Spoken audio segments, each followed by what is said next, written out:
This is the story of how a bird became an artist. One day, a bird decided to make some sculptures out of ice. He made sculptures of mangoes, suns, and even feathers. The bird was so proud of his art that he took it to his grandma's house. He put the sculptures on the counter and the kids were like, "Wow, there's juice and art here."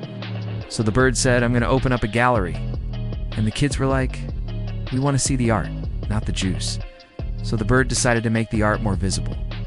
He put the sculptures in front of the shop window. People passing by were like, "Wow, what beautiful art." They couldn't see the juice, so they didn't care about the price. They just wanted to buy the art. And that's how the bird made a living, selling his sculptures to tourists.